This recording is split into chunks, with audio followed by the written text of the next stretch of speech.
to have you back, and I want to cast this conversation in the context of what we're seeing happening with retail investors in the markets overall, this idea that more people are trading than have been before, sharing ideas, sharing information. What's the upside of that, and do you see any downside?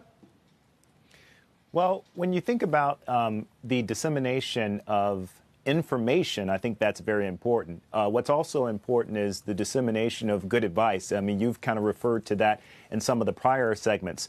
And so while I think there is an upshot to people being more aware of their avenues for investment, we have to realize when we look across racial lines that there's still vast disparities. And so, for instance, if you look at whites versus blacks, much of the wealth over the last 2 decades for whites has actually been gained through the appreciation of financial assets. So while we're citing surveys that you have some first-time investors there, still when we look at broader Federal Reserve data, vast majorities of blacks and Hispanics still don't really invest in financial assets. So they're not really having the benefit that we're seeing when we see financial assets rising. That's the big question mark for me. It's encouraging to see people starting to get into the market, if they're in to stay, if they're in with a game plan, if they're in with discipline. I worry because we've seen cycles where the market's hot, people who aren't really familiar with it jump in because it's trendy, and then they get out after the markets tank when really they should be buying more. Are you concerned that that could be what we're seeing here, and what do investors need to know or keep in mind during a time like this? Well, here's one of the things that I think about. It's easy for us to focus on what's right in front of us in terms of availability, the concern of people getting in and out, and we should always be concerned about timing. But over the long term, it's secular trends. So, John, what I would say is, first of all, actually what you're seeing among minority investors is they actually, on average over time, have less equity exposure.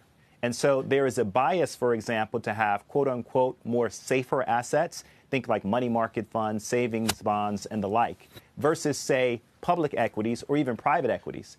And so, interestingly enough, what you find over time is they not only get less of an absolute return on their investments, but they actually get a worse risk-adjusted return. And this is a very important point. This is actually true when we look at wealthy blacks and Hispanics when they invest. And so it follows you up the wealth spectrum. Shundrawn, good morning. It's Deirdre. I wonder what you made of Charlie Munger's comments yesterday, saying basically that newer retail investors need to sort of be protected, or they're being taken advantage of in the current environment by apps like Robinhood. Robinhood responded saying that they should be celebrated because we're seeing investors begin to diversify. So is this sort of part of the process of having new investors come into the market, experiment, make mistakes, and eventually get to that more educated or long-term investment pattern? Yes, I think that I would come at it from a slightly different way. I think we should be concerned with some of the speculation that we see in the market. But there are two things that I would focus on. First of all, we have to think about market structure and the governance over that. And so while we're concerned certainly about retail investors, we should look at investors across the spectrum. What we allow, whether it be through the access of information with exchanges, whether it's institutional investors, all the way through to retail investors. So thinking about it in a comprehensive way is the best way to help all investors. And then the second part of what I think about is, again, we're talking a lot of times about access to investment opportunities, and we're talking very little about advice. And so what we need to do is really focus on how do we provide investors that now have the discretionary income to allocate to financial assets the advice that they need to actually do that well and to be disciplined, as John referred to in his earlier question, to stay in the markets over time.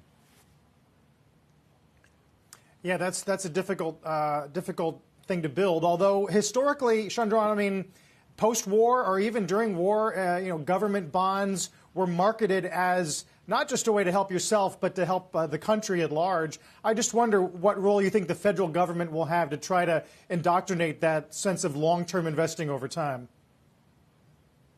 Well, I think there are a number of things that the government can do. I know we're in a period where there are those who have lost confidence in government, but government does certain things well in terms of public policy. So first of all, as we think about not only that educational piece, but think about ways to provide more tax-advantaged ways for people to invest in retirement accounts. The other thing I think that government can do is there needs to be more diversity in the investment advice industry. And so the government has a significant pocketbook, so to speak. So making sure that people of diverse backgrounds, women, ethnic minorities, blacks and Hispanics, are actually participating not only in the investment, but this is very important, that they're actually part of the cycle of giving the advice, that advice is permeating those communities. The government has, if it chooses, a significant positive role to play in that regard. Yeah, interesting, because when someone understands your background, perhaps you're more likely to have their advice land for you. Shundrawn Thomas, thank you. Thank you, John. Shepard Smith here. Thanks for watching CNBC on YouTube.